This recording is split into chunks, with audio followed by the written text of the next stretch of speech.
मोपोगो Lions इतिहास में शेर भाइयों का सबसे प्रसिद्ध गठबंधन। शेर हमेशा से ही उग्रता और सरासरी कच्ची शक्ति से प्रसिद्ध रहे हैं। वे उस क्रूरता के प्रतीक है जो जंगल में जीवन के लिए निहित है। हालांकि जबकि इन सभी चीज़ों की उनसे पहले से ही उम्मीद की जा रही थी, 2006 में छह शहरों के गठबंधन ने हिंसा, क्रूरता और प्रभुत्व जैसे शब्दों को लिया और शहरों की सभी भावी पीढ़ियों के लिए बार उठाया। शेरों ने बर्बरता के ऐसे कार्य किए और शक्ति का ऐसा प्रदर्शन किया कि यह उन सभी की पहले से ही उच्च अपेक्षाओं को पार कर गया जो वन्य जीवों को देखकर जीवन यापन करते हैं।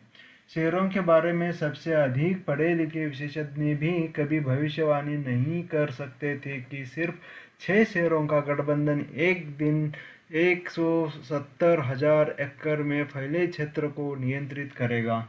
आज हम कुख्यात मेपोगो लायंस की कहानी को कवर करेंगे। दक्षिण अफ्रीका के क्रूर नेशनल पार्क के सभी सैंड क्षेत्र में माला माला गेम रिजर्व से उत्पन्न 6 भाइयों का गठबंधन। ये शेर क्षेत्र के पास मुकुल है जो मोपोगो भाइयों में सबसे पुराना है। 6 में से मुकुल अकेला ऐसा था जो उनका सगा भाई नहीं था। ऐसा माना जाता है कि स्पार्टा प्राइड ने उसी उम्र के एक शावक को खो दिया और मुकुल ने इसमें शामिल होकर उसकी जगह ले ली। आमतौर पर एक गर्व से ऐसे घुसपैठियों को कभी स्वीकार नहीं करेगा। यही वजह है कि विशेषज्ञों का मानना है कि मुकुल मेपोगो सैतेला भाई हो सकता है। उनके पिता स्पार्टा प्राइड से थे और उनकी मां की किसी अन्य गौरव से संबंधित थी। इस जैविक अंतर के कारण मुकुल भी अपने भाइयों से काफ़ी बड़ा था और इसलिए उनका नेता बन गया। दूसरे एक सुंदर लड़का है जिसका नाम इस तरह रखा गया क्योंकि वह एक गन्ना और रणनीतिक सेनानी था, जिसके कारण उसके चेहरे पर कम निशान थे। तीसरे नंबर पर मिस्टर टी है जिसका नाम विशिष्ट मोहॉक आकार के माने के कारण रखा गया है, जो सभी को प्रतिष्ठित एटीम चरित्र की याद दिलाता है। चौथा स्थान स्कार का था। सिम्बा के चाचा की स्मृति को जगाने के लिए उनका नाम इस तरह रखा गया था या उनकी रीढ़ पर चोट के कारण, यह स्पष्ट नहीं है। शायद बाद वाला, क्योंकि उन्हें स्क्यू स्पाइन के नाम से भी जाना जाता था। 5वें स्थान पर रास्ता उर्फ ड्रेडलॉक था, जिसने अपने ऑयल में कुछ पकड़ा था जिससे वह ड्रेडलॉक में बदल गया। और अंत में 6वें नंबर पर किंग की पूंछ थी, जिसकी पहचान के रूप में उसकी पूंछ में बस एक किंक था। यदि आप मुझसे पूछते हैं समूह में सबसे अच्छा नाम, इसका सबसे अच्छा कारण, लेकिन उनका शासन कैसे शुरू हुआ, युवा शेरों के रूप में इन 6 भाइयों को 2006 में स्पार्टा प्राइड से बाहर कर दिया गया था। उन्होंने शेरनी के शिकार से भोजन की और सफाई करके शुरुआत की। लायन प्राइड में मादा एक ही शिकार गतिविधियों को की देखभाल करती है, जबकि नर प्रदेशों की रक्षा के लिए जिम्मेदार होते हैं। हालांकि ये 6 नर जल्द ही भैंस, गैंडे और यहाँ तक कि जिराफ जैसे बड़े बड़े खेल के शिकार में विशेषज्ञ बन गए। यह भैंस का शिकार था जहाँ वे वास्तव में चमकते थे उनके सामने किसी भी शेर गठबंधन से अधिक, और इसका एक कारण था। भैंस अफ्रीका के सबसे मजबूत जीवों में से एक है। उनका वजन लगभग 970 से 2000 पाउंड है। बहुत से जीव उनके साथ खिलवाड़ नहीं करते, जबकि वे भोजन के लिए बेताब न हो या शायद उस दिन थोड़ा अतिरिक्त आत्मविश्वास महसूस न करें।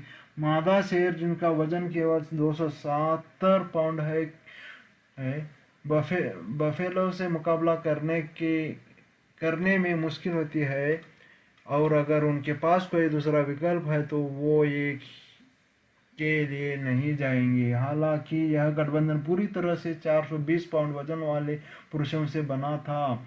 इसका मतलब था कि जब उन्हें भैंस चाहिए थी तो वो बाहर गए और उन्हें कुछ मिला।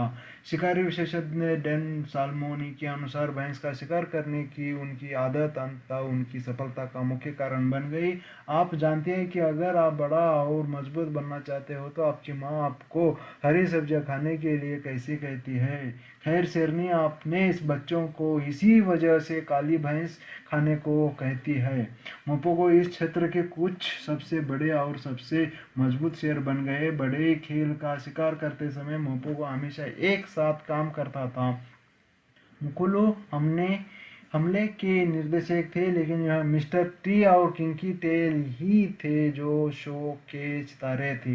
इन दोनों ने एक तरह की आक्रामकता दिखाई जो शेरों में पहले कभी नहीं देखी गई। मिस्टर टी इतने हिंसक थे कि वह बड़ा हिस्सा पाने के लिए अपने भाइयों से लड़ने को भी तैयार थे। बहुत अधिक खून और संभवतः मारने के इरादे छोड़कर आप और आपके बड़े भाई पिज़्ज़ा के आखिरी टुकड़े पर कैसे लड़ेंगे। मोपोगो शेरों का पहला क्षेत्रीय दावा 2006 में आया था। 6 भाइयों ने उत्तरी सभी सैंड क्षेत्र में प्रवेश किया और इस क्षेत्र पर शासन करने वाले 4 शेर गठबंधन को चुनौती दी। उनकी गड़गड़ाहट और अलग अलग दहाड़ को 5 मील के दायरे में सुन जा सकता है और उन्होंने क्षेत्र को अपने रूप में चिह्नित करने के लिए पेशाब लेने की कुख्यात शेर तकनीक का इस्तेमाल किया। जैसा कि क्षेत्र के 4 प्रमुख शेरों ने चुनौती स्वीकार ली, मोपोगो स्क्विफ्टी ने एक को मारने की में कामयाब हासिल की। अन्य 3 को अपने छोटे से राज्य से भागने के अलावा कोई विकल्प नहीं छोड़ा, लेकिन उनका काम नहीं हुआ। जीत के बाद मोपोगोस ने खोज की और 4 शेर गठबंधन के 11 शवकों को पाया और उनमें से हर एक को मार डाला ताकि वह सुनिश्चित हो सके कि उनका वंश आगे नहीं बढ़ेगा। इस तरह प्रतिद्वंदी गौरव की शेरनी के पास अब कोई शावक नहीं था जो उन्हें चुर रहा था और वे शुतुरमुर्ग में चले गए, जो यह कहने का एक शानदार तरीका है कि वे फिर से संभोग करने के लिए तैयार थे और मोपो को प्रदान करने के लिए तैयार थे। हिंसा का यह चक्र बार दोहराया गया और 1 साल से भी कम समय में मोपोगस ने 8 पड़ोसी प्राइड्स को सफलतापूर्वक नियंत्रित किया और 110 से अधिक शेरों का सफाया कर दिया। यह संख्या और भी बड़ी हो सकती है। मोपोगो लायंस के पास इतना बड़ा क्षेत्र था, उस पर नज़र रखना मुश्किल था। 170 एकड़ जमीन को कवर करने के लिए बहुत कुछ है। यह जंगली में पहले कभी नहीं देखा गया अनुपात का नरसंहार था। बेशक प्रमुख शेरों को मारना एक सफल आक्रमण का पहला स्तंभ है। दूसरा था मादाओं को गर्भवती करना और उनके वंश को आगे बढ़ाना। मेपोगोस को sand river pride, Ottawa pride और सला प्राइड में पैदा हुआ सेवकों के लिए जाना जाता है और ये सिर्फ ज्ञात है। मर्डर और प्रोक्रिएशन के 2 भाग की भगदड़ हमें इसकी अत्यधिक संभावना बनाती है कि उन्होंने कई अन्य प्राइड्स में भी शावकों को जन्म दिया। यहाँ वह जगह है यहाँ चीज़ें मूड के लिए एक मोड़ लेना शुरू कर देती है। यदि नर, मादा और शावकों सहित 110 शेरों को मारना पर्याप्त नहीं था तो मापुको ने उन्हें खाने की पहले कभी नहीं देखी गई गतिविधियों में शामिल किया। नरभक्षण विशेष रूप से शावकों के बारे में शेरों की दुनिया में तब तक कभी नहीं सुना गया जब तक कि मोपोगोस नहीं आई। मिस्टर टी अपने दुश्मनों के शावकों को खाने के लिए विशेष रूप से प्रसिद्ध थे, जिसके लिए उन्हें शैतान की उपाधि मिली। बाद में जब मिस्टर टी का अपने भाइयों के साथ विवाद होता तो वह उनके शावकों को भी खा जाता। इस पर थोड़ा गौर। 6 भाइयों की तबाही ने एक महत्वपूर्ण छाप छोड़ी जो आने वाले वर्षों में इस क्षेत्र में महसूस की जाएगी। मेपोगोस के शासनकाल के अंत तक क्षेत्रों में शेरों की संख्या में काफ़ी कमी आई। उनकी पहली विजय के बाद कम से कम 6 साल तक उनका शासन जारी रहा और यह बताया गया कि मोपोगो बाई ने रिजर्व में शेरों की आबादी का लगभग 40% मार डाला था। मोपोगो द्वारा उन्हें नष्ट करने से पहले और बाद में कुछ पड़ोसी प्राइड्स के आंकड़े यहाँ दिए गए हैं। आपको हमारी कहानी अच्छी लगी तो कृपया लाइक और सब्सक्राइब करें।